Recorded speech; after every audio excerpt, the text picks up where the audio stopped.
On December 12th, 1985, a chartered plane full of American soldiers was heading home for Christmas. But just moments after taking off from a refueling stop in Newfoundland, Canada, it crashed. What followed was one of the most contentious, most divisive air disaster investigations in history.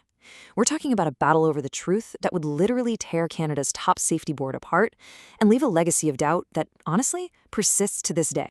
Can you imagine? These were the last words so many families heard from their loved ones. These soldiers, they were from the famed 101st Airborne Division, the Screaming Eagles. They'd just finished a tough peacekeeping mission in the Sinai. After a really long journey, they just had one last stop to refuel in a little town called Gander.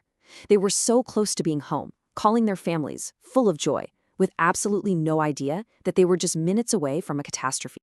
The human cost was just staggering. Every single person on board, all 248 soldiers and the 8 crew members of Aero Air Flight 1285, was lost. And for a legendary division like the 101st Airborne, this was the single deadliest day in its entire history. Worse than any single day of battle they had ever fought. A whole nation was waiting to welcome its heroes home, and instead it was just plunged into mourning. So at 6:46 in the morning, in the dark and the cold, the DC-8 takes off. But right away, something is wrong. It's struggling to get any altitude. It climbs for just a few seconds, and then it starts to fall. It clipped the trees just beyond the runway, crashed, and exploded into a massive fireball. The question on everyone's mind was devastatingly simple. What on earth just happened? Okay, so the Canadian Aviation Safety Board, the CASB, they're on the scene immediately, and their investigation pretty quickly starts to zero in on 2 things that might sound kind of boring, but in aviation can be absolutely lethal.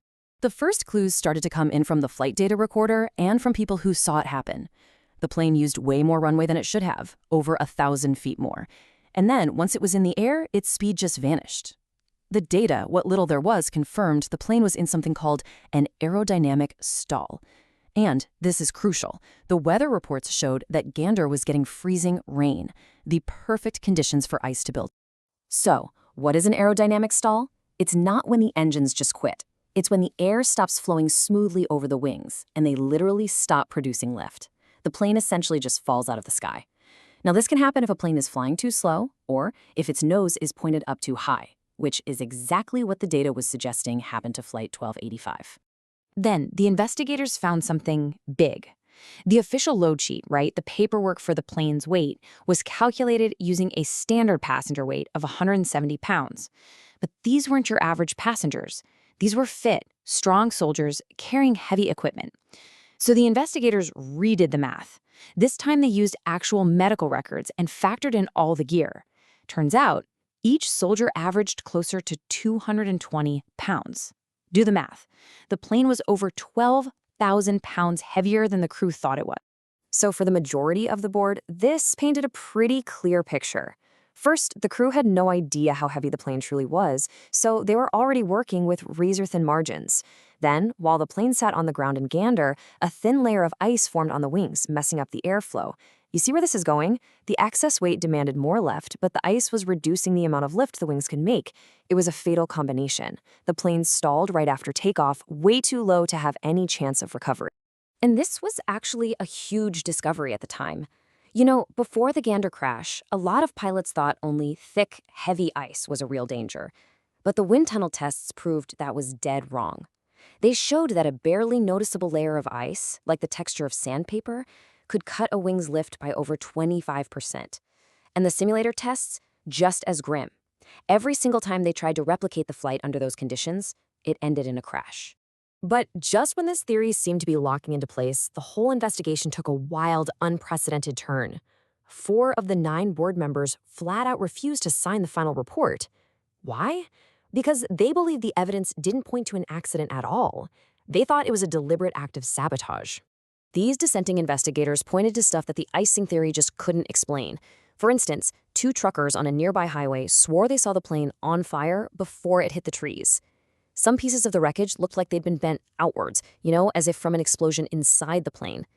High levels of carbon monoxide found in some victims' lungs suggested they breathed in smoke from a fire while in the air. And then there was the political bombshell. Aero Air was a known contractor for the CIA, and this all happened right in the middle of the Iran-Contra affair. The fight inside the investigation was intense. Les Philotos, he was one of the dissenting board members, and he even claimed there was an effort to just bury their reports. I mean, this quote really tells you everything about the pressure and the high stakes. The investigation wasn't just about finding the cause anymore. It had become a battle over what the truth even was. So the result was a complete PR disaster. For the first time ever, Canada's top air safety board released two completely different, conflicting reports for the exact same crash. It left the public, and more importantly the families, with no clear answer, just two competing versions of reality. And this really gets to the heart of the problem. Both sides had a believable explanation for every key piece of evidence. The slow takeoff? The majority blamed ice and weight. The minority blamed a loss of engine power from a bomb. The fire that the truckers saw? The majority said, oh, that was probably just a compressor stall, which can happen in a struggling engine. The dissenters saw it as undeniable proof of an explosion. The carbon monoxide? One side blames the massive fire after the crash, the other blames a fire that started before the crash. It's like they were building two totally different puzzles from the exact same pieces. And the consequence of all this public fighting was just tragic. Only 1 month after the messy Gander report came out, another plane, Air Ontario Flight 1363, crashed in Dryden, Ontario. And the cause? It was almost identical: ice on the wings.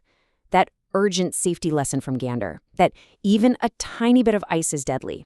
It got completely lost in all the controversy. And 24 more people paid for it with their lives. This whole affair completely destroyed the credibility of the CASB. You had this unprecedented split, all the public infighting, and at the end of the day, a failure to give a single definitive answer. The organization just couldn't function anymore. It was soon shut down and replaced by a whole new agency, the Transportation Safety Board of Canada. And just think about how divided these experts were. This wasn't some fringe theory from one guy. The final decision came down to a single vote, a 5-4 split. That razor-thin margin really cemented the idea that there weren't just one, but two credible, totally opposite possibilities. And in the end, it always has to come back to the families. For them, this expert debate wasn't some academic exercise. It was a failure to get a final, conclusive answer about why their sons, husbands, fathers, and brothers died. That lack of consensus meant a lack of closure that for many is still missing today.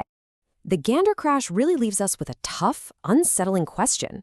We put a lot of faith in science and investigation to give us clear answers, especially after a tragedy. But what happens when the investigators themselves, looking at the exact same facts, come to completely different conclusions? It really forces you to wonder about the whole process of finding the truth, doesn't it?